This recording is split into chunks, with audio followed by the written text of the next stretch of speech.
Bismillahirrahmanirrahim. Assalamualaikum warahmatullahi wabarakatuh. Bagaimana kabar kalian hari ini? Insya Allah kalian selalu berada di lindungan Allah Subhanahu wa Ta'ala dan selalu baik-baik saja. Baik, beberapa hari yang lalu kita merayakan Hari Raya Idul Adha atau Hari Raya Idul Kurban. Di sana kita di rumah pasti banyak daging-dagingan atau daging sapi, ada daging kambing. Jangan lupa ya anak-anak ya, tetap diselingi dengan sayur-sayuran atau buah-buahan dan juga susu agar kita tetap sehat selalu. Baik, hari ini hari Senin tanggal 10 Juli 2020 kita akan belajar tentang tematik tema 1, subtema 2, pembelajaran 4, 5 dan 6. Di sini kita akan belajar tentang muatan PPKN dan juga muatan bahasa Indonesia. Selanjutnya kita akan ke sila 4, lanjutan dari pembahasan yang lalu. Lanjut ya, fokus pembelajarannya langsung ya. Di sini sila 4, kalian pasti tahu bunyinya seperti apa. Apa bunyinya sila 4? Kerakyatan yang dipimpin oleh hikmat kebijaksanaan dalam permusyawaratan perwakilan. Apa sih Ustaz? Atau apa sih penerapannya? Bagaimana penerapannya di kehidupan sehari-hari? Di sini akan Ustaz berikan 4 contoh ya. Yang pertama, mengutamakan kepentingan negara dan masyarakat. Jadi kita sebagai warga negara yang baik, kita harus lebih mengutamakan kepentingan negara daripada kepentingan kita pribadi. Yang kedua, tidak memaksakan kehendak kepada orang lain.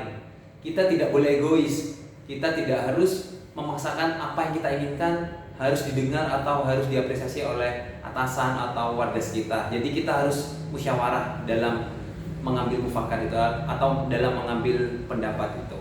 Yang ketiga, mengutamakan musyawarah dalam mengambil keputusan. Ini berkaitan dengan yang tadi. Jadi kita harus, kalau ada apa-apa, ada masalah, tetap kita harus mengutamakan musyawarah untuk mengambil mufakatnya. Dan yang terakhir ada keputusan yang diambil harus dapat dipertanggungjawabkan. Jadi di sini maksudnya, jadi keputusan yang kita ambil semua ini harus kita pertanggungjawabkan. Kita sebagai agama Islam harus mempertanggungjawabkan secara moral kepada Allah Ta'ala. Jadi kita tidak boleh bertentangan dari syariat Islam. Selanjutnya di sini ada sila kelima. Di sila kelima bunyinya seperti apa? Keadilan sosial bagi seluruh rakyat Indonesia. Di sini Ustaz berikan 4 contoh juga. Yang pertama, bersikap adil. Jadi kita tidak ada perbedaan di antara misalkan kita sebagai atasan, bawahan kita ada yang tingkat ekonominya lebih tinggi dan juga ekonominya lebih rendah, jadi kita tetap adil kepada mereka. Yang kedua ada menjaga keseimbangan antara hak dan kewajiban. Jadi kita di sini tidak hanya menuntut hak kita.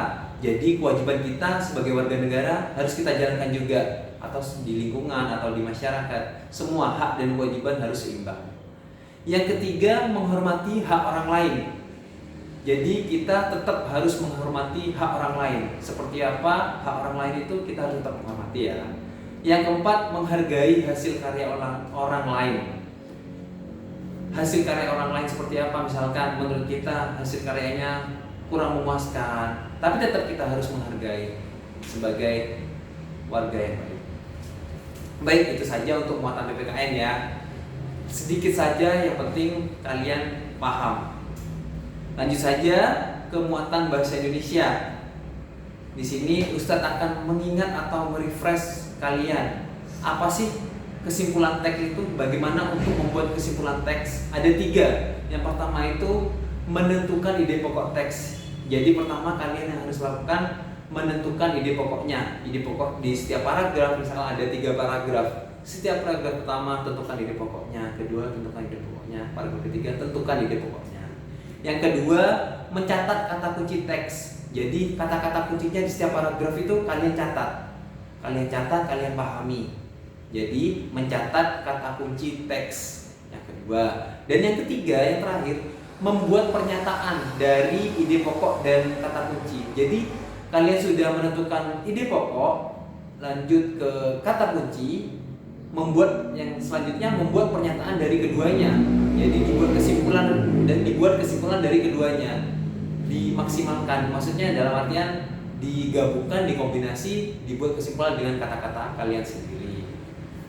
Mungkin untuk pembelajaran hari ini materinya hanya itu saja, sedikit merefresh dari sila 4, 5 dan membuat kesimpulan teks. Misalkan ada yang kurang paham atau ada yang kalian perlu tanyakan, bisa tanyakan via Japri Ustadz atau di link komentar ya. Untuk presensi hari ini jangan lupa di kolom komentar kalian tulis seperti biasa Fahrul hadir Ustadz atau siapa yang lain.